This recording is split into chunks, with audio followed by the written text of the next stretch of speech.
पुनपुन के महादलित 18 साल सरकार के पूरे होने के बाद भी वादे अधूरे, मूलभूत ज़रूरतों के लिए जूझ रहा है सीएम नीतीश का डेहरी गांव।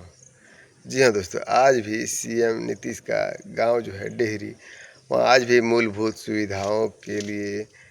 सुविधाओं से जूझ रहा है वहाँ के जनता और ख़ासकर दलित समाज के लोग।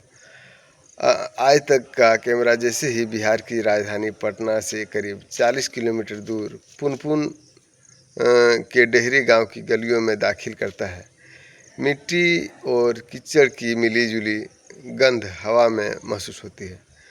बच्चों के खेलने की जगह खुले नाले के किनारे है, जहां मच्छरों की भनभनाहट और बदबू एक साथ आती है। महिलाएं सिर पर घड़ा रखकर पानी भरने निकलती है।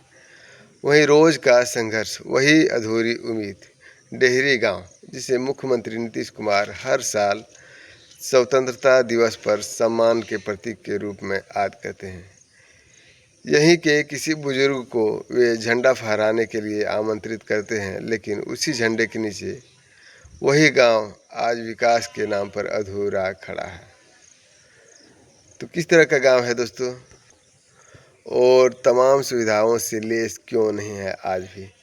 दोस्तों, साल 2007 में नीतीश कुमार सरकार में एक नई सामाजिक श्रेणी बनाई, जिसमें कहा गया महादलित। इसका उद्देश्य था कि दलित समाज के उन सबसे कमज़ोर वर्गों तक सरकारी योजना का फ़ायदा पहुंचे, जो सामाजिक और आर्थिक रूप से सबसे पीछे छूट गए थे।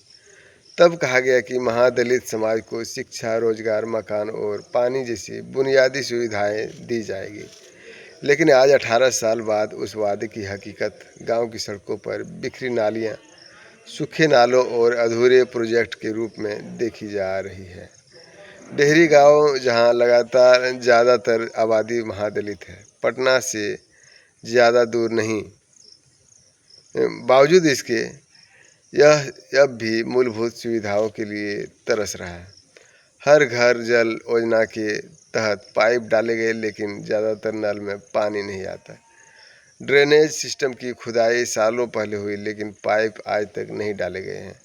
गर्मियों में पानी के लिए कई किलोमीटर चलकर जाते हैं। वहीं बरसात में कच्ची सड़कें दलदल में बदल जाती है। गांव की महिलाएं बताती है कि पाइपलाइन डाली गई, मगर पानी अभी आया नहीं। हर घर जल बस कागज़ पर ही है। रसोई बनाने, कपड़े धोने के लिए भी पानी मिलना मुश्किल होता है। राशन, मजदूरी और भ्रष्टाचार की जकड़न। गांव वासियों की सबसे बड़ी शिकायत स्थानीय प्रशासन और मुखिया से है। सरकार पैसा भेजती है, लेकिन काम दिखाई नहीं देता। उनका कहना है राशन हर 3 महीने में मिलता है, और वो भी पूरा नहीं।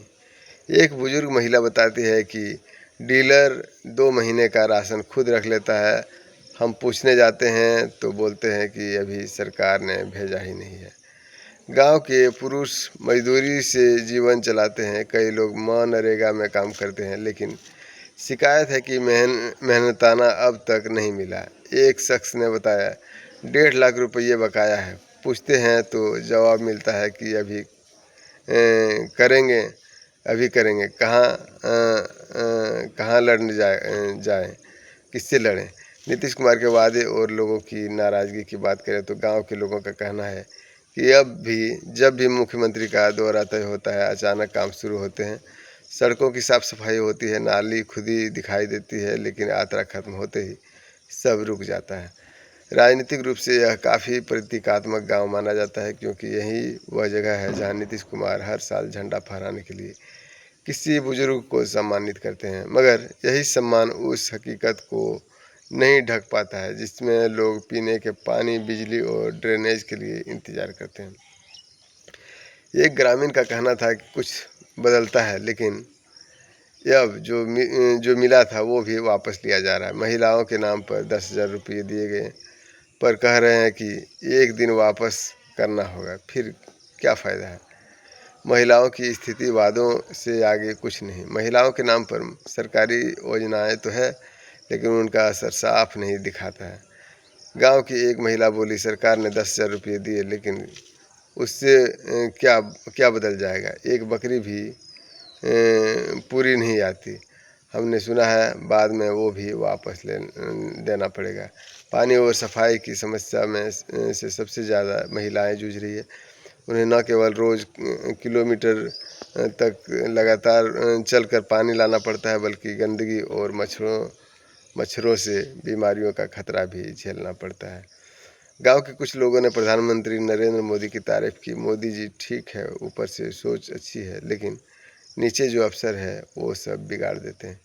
जब उनसे पूछा गया कि नीतीश कुमार के आने के बाद क्या बदलाव दिखा, तो जवाब मिला, नीतीश आए पर हालात वही है, लालू के समय जैसा था वैसा ही अब भी है।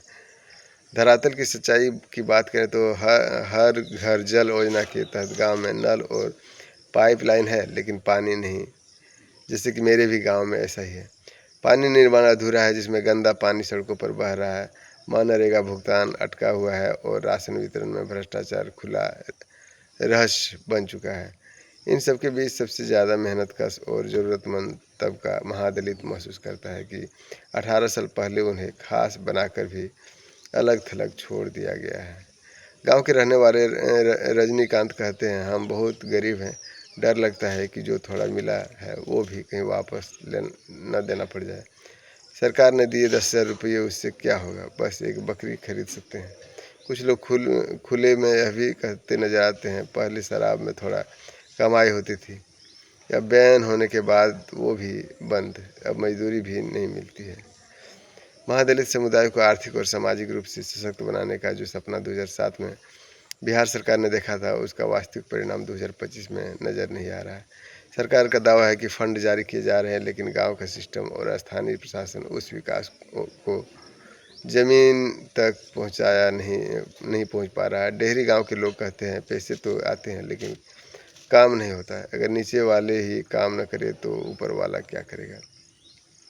डेहरी गांव का नज़ारा एक प्रतीक बनकर रह गया है, एक ऐसी बस्ती का जहां हर साल झंडा जरूर फहराता है, लेकिन लोगों की उम्मीदें बार बार टूट जाती हैं। 18 साल का इंतज़ार, और अब भी वही सवाल है कि क्या कभी उसके गांव में सचमुच विकास पहुंच पाएगा? तो दोस्तों, ये स्थिति है देश की नहीं कहूँगा, ये है राज्य की और किसी किसी गांव की। महादलित होने का मतलब है कि आप इतना गिरे हुए हैं कि कहा नहीं जा सकता। सरकार की नज़रों में तुच्छ माना जाता है। उसे नहीं लगता है कि इसका हम उद्धार करें और इसे भी एक सही रास्ते पर मुख्य धारा में वापस लाएं। वहीं पर सारे देश की बात नहीं कर सकता हूँ, क्योंकि दिल्ली जैसे बड़े बड़े महानगरों में काफ़ी ज़्यादा अच्छे हैं।